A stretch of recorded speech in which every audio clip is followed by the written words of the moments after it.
자, 여러분들 반갑습니다. 자, 경제수학 이번에는 격리와 재무 부분에 대해서 한번 살펴볼까 합니다.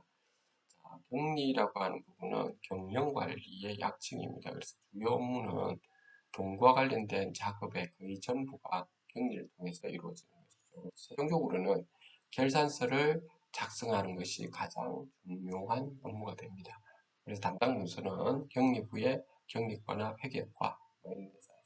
재무라고 하는 것은 격리가 작성한 재무제표를 기초로 해서 검토를 거듭해서 필요한 의사결정을 하는 것이죠. 그래서 주요 업무는 자금 조달을 한다든지, 그 다음에 재무계획을 한다든지, 예산관리를 하는 것이죠. 그래서 예를 들어서 기업의 외부 감사를 대응해야 될 때, 뭐 조건이 자산이 125억 이상 되는지, 부채가 70억 이상, 매출액이 100억 원 이상, 종업원 100명 이상인데 위의 조건 두 개를 충족해야 되는 거거든요. 이런 것의 외부 감사 대응도 재무에서 들어간다는 겁니다. 자, 이제 또 우리가 살펴볼 때 요거들인데요. 그 수폐와 어음인데 공통점은 둘 다 후불이죠. 그 은행을 통해서 거래가 이루어진다는 거고 제3자에게 양도할 수 있죠.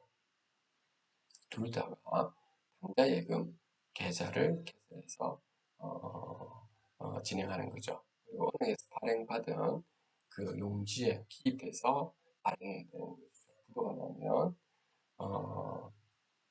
사회적으로 지금 신용을 잃게 되죠. 근데 차이점은 뭐냐면 수표는 바로 환금할 수 있는데 반해서 어음은 기일이 될 때까지 기다려야 하는 거죠. 그래서 어음의 또 종류에는 약속음하고 환음이 있는데 약속음은 수취인하고 직업인 즉 발행인의 양자간 거래인데 반해서 환음은 제3자 간의 거래죠. 대금을 지급하는 측, 발행인이 대금을 받는 측, 수취인에게 제3자가 지불하는 거죠. 제3자. 자, 회사채와 주식인데 공통점은 회사의 사업 자금을 조달하는 것이죠. 차이점은 회사채 같은 경우는 그 상환 의무가 있죠. 그리고 재무상태 비해서는 부채가 되는 거죠. 발행 종류는 액면 발행, 할인 발행, 할증 발행 이렇게 되는 거죠. 분기할 때 보면 현금 10만 원이 들어왔는데 유가증권이자 10만 원 이렇게.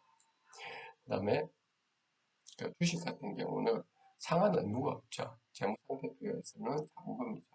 그래서 분기할 때는 현금 5만 원 들어갔죠. 주식에 대한 현금 5만 원 해서 이렇게 현금 5만 원 다. 자, 자금 운용 계획표와 현금 흐름표였는데, 재무 쪽에서 이제 자금 운용 계획표인데요. 자, 재무 담당자가 그날 입금, 출금, 잔액을 예측한 표를 우리가 자금 운용 계획표라고 합니다. 그래서 보통 우리가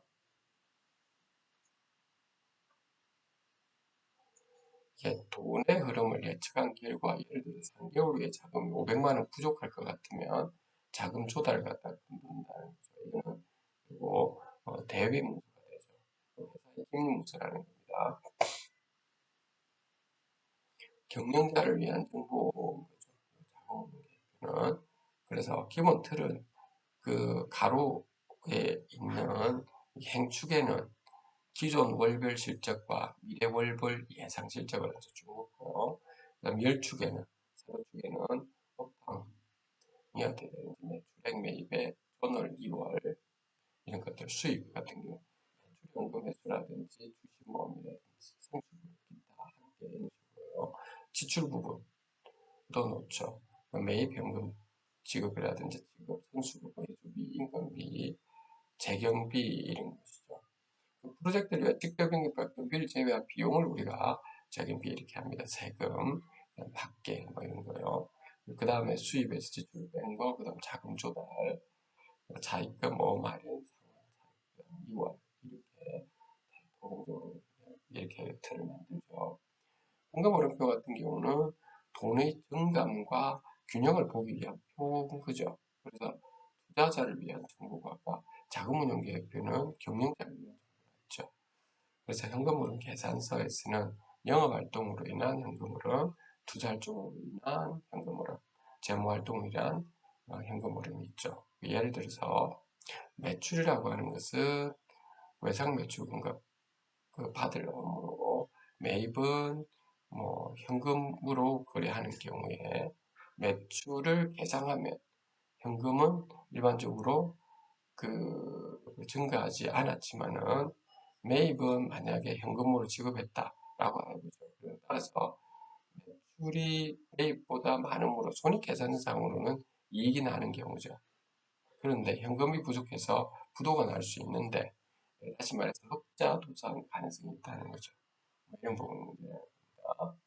참고적으로 계상하다라고 하는 것은 회계처리에서 장부에 기재하는 것을 이야기하고요. 대체하다라는 것은 어떤 금액을 한 계정에서 다른 계정으로 옮겨놓는 것을 이야기합니다.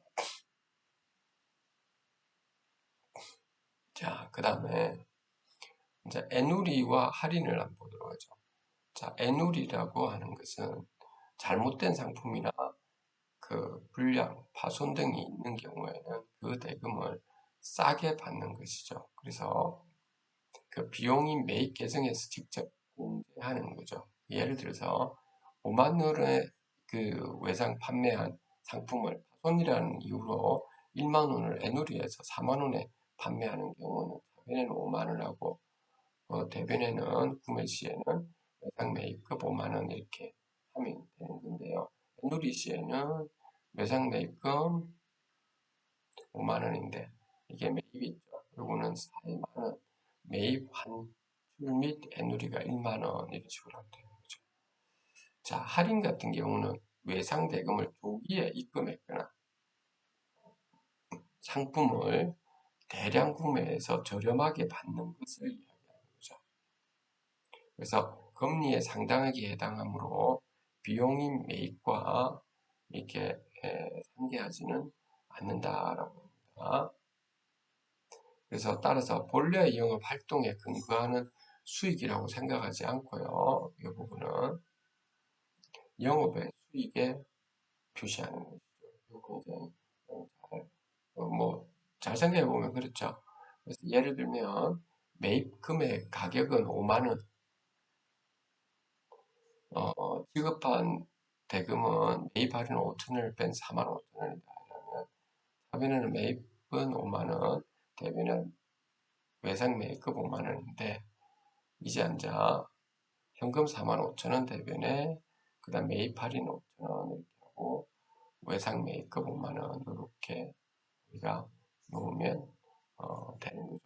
외상 매입금 5만 원 이제 없어지면서 이렇게 된다고 하는 겁니다. 자, 그 다음에 또 우리 용어 중에서 취득가액하고 취득원가 이런 부분도 있게 되는데요. 취득가액 같은 경우는 실제로 구입한 자산 금액에 수수료 같은 부대 비용을 더한 금액인 거죠. 다시 말해서 구매하기 위해서 들어간 모든 금액의 종합을 이야기합니다. 예를 들어서 업무용 노트는 부가세 포함해서 100만 원, 배송료 10만 원, 그 초기 설정 비용이 5만 원이란 다음에 A는 직접 가져갔고 설정도 스스로 했다고 한다면 취득가액은 100만 원. 그리고 B 직원은 배송 및 설정도 해달라고 했으면 취득가액 110만 원 되는 거죠. 취득 원가는 뭐냐면 단기 중에서 취득가액의 합입니다. 그래서 A 직원, B 직원 다 합치는 거죠. 위에 의해서 결산일에 비품 취득 원가는 A 직원 더하기 B 직원 합계라고 하는 겁니다. 취득가액과 취득 차이점이죠. 자, 그 다음에 이제 재무에서는 전략 수립할 때 OC라는 방법으로도 전략을 수립하게 하는데요. 이거는 커스터머, 컴페티터, 그다음 컴퍼니, 코어퍼레이터 이렇게 되는데 커스터머는 고객이죠. 고객 니즈와 특성과 니즈, 행동 특성, 기호, 시장 규모, 성장률, 시장 구조, 성숙도 이런 거 보는 거죠. 컴페티터 같은 경우는 경쟁이죠. 경쟁자 수, 시장 점유 상황, 경영 지원, 강점과 약점이 뭔지 차별화 포인트, 진입 장벽 연구, 컴퍼니 같은 경우 기업 규모, 실적, 경영 자원, 특징, 경영 상황, 전략, 차별화 포인트 이런 거 보고요. 코퍼레이트 같은 경우는 제공 가치, 역할, 자사와의 관계성, 그 어깨 구조, 어깨 변화 이런 걸 네 가지를 조금 볼 수 있죠. 전략을 수립한다는 거고요. 또 다른 전략 중에 SWOT 있죠. 내부 환경과 외부 환경을 나누는데 내부 환경은 강점, 스트렝스, 그다음에 약점, 위크니스, 외부 환경은 기회, opportunity와 위협이라는 거죠. 그 다음에는 PEST라고 해서 이거는 이제 정치적인 politics, 그다음 경제 economics, 그다음 사회 소셜, 그다음 기술 테크놀로지 이런 것으로 우리 전략을 수립하기도 하고요. 그다음 3M이라고 해서 인력, 맨, 그다음 자원, materials, 그다음에 그것을 움직이게 하는 자본, money, 추가 사항으로는 마켓이라는 그 외에는 information, knowledge도 있죠. 그다음에 7S라고 해서 자사의 전략을 검토하고 스트레티지, 조직 구조를 바꾸어서 스트럭처, 그다음 시스템을 정비하는 거, 시스템, 기업의 가치관을 모든 구성원이 공유하게 하는 거, 그다음 shared value하고요, 조직의 능력을 향상시키는 것, 스킬, 인재를 육성하는 것, 스텝, 그다음 가장 중요한 것은 기업 문화를 바꾸는 것이다. 이렇게 나누는 겁니다. 자, 오늘은 복리와 재무 부분에 대해서 봤습니다. 감사합니다.